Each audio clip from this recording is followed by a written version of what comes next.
মুর্শিদাবাদের পরিস্থিতি নিয়ে রীতিমতো উদ্বিগ্ন কেন্দ্র। কেন্দ্রের স্বরাষ্ট্রমন্ত্রীকে এবার চিঠি দিলেন পুরুলিয়ার বিজেপি সাংসদ জ্যোতির্ময় সিং মাহাতো। অমিত শাহকে চিঠি দিলেন পুরুলিয়ার সাংসদ। রাজ্যের বিভিন্ন জায়গায় যেভাবে উত্তেজনা, সেই পরিস্থিতি উল্লেখ করে এই চিঠি বলে আপাতভাবে জানা যাচ্ছে কেন্দ্রের স্বরাষ্ট্রমন্ত্রীকে চিঠি জ্যোতির্ময় সিং মাহাতোর।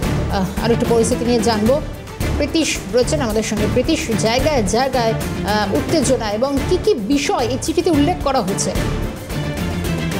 পুরুলিয়ার যিনি বিজেপি সাংসদ রয়েছেন অর্থাৎ জ্যোতির্ময় সিং মাহাতো, তিনি কিন্তু কেন্দ্রীয় স্বরাষ্ট্রমন্ত্রীকে কিছুক্ষণ আগে একটি চিঠি দিয়েছেন এবং কেন্দ্রীয় স্বরাষ্ট্রমন্ত্রীর কাছে চিঠি দিয়ে তিনি রাজ্যের যে বর্তমান পরিস্থিতি হয়ে রয়েছে, আইন শৃঙ্খলার অবনতি থেকে শুরু করে বিভিন্ন জায়গায় যেভাবে ওয়াকফ আইনের প্রতিবাদের নাম করে যেভাবে হিন্দুদের কার্যত লুট করা হচ্ছে, এলাকা লুট করা হচ্ছে, শুধু হিন্দুদের নয় তার সঙ্গে সঙ্গে বিভিন্ন জায়গায় যেভাবে দোকানপাট লুট করা হচ্ছে, সেই বিষয়গুলোকে তিনি কিন্তু উল্লেখ করেছেন। শুধু মুর্শিদাবাদের যে ঘটনা, সেই ঘটনার উক্তি তিনি করেননি, তার সঙ্গে সঙ্গে বিভিন্ন জায়গায়, তার মধ্যে রয়েছে মালদা রয়েছে।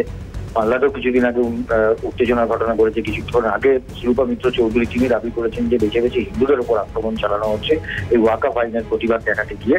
সেই বিষয়টাকেও কিন্তু উল্লেখ করা হয়েছে, অর্থাৎ মালদা, মুর্শিদাবাদ থেকে শুরু করে উত্তর 24 পরগনা, দক্ষিণ 24 পরগনা, এই সমস্ত জায়গায় যেভাবে ওয়াকফের নামে, কার্যত প্রতিবাদের নামে যেভাবে আক্রমণ চালানো হচ্ছে, লুটপাট চালানো হচ্ছে, সেই বিষয়টি কিন্তু কেন্দ্রীয় স্বরাষ্ট্রমন্ত্রীকে চিঠি দিয়ে জানিয়েছেন পুরুলিয়ার বিজেপি সাংসদ জ্যোতির্ময় সিং মাহাতো। একদমই। প্রীতিশকে ধন্যবাদ জানাবো। সঙ্গে ছিলেন প্রীতিশ বন্দ্যোপাধ্যায়।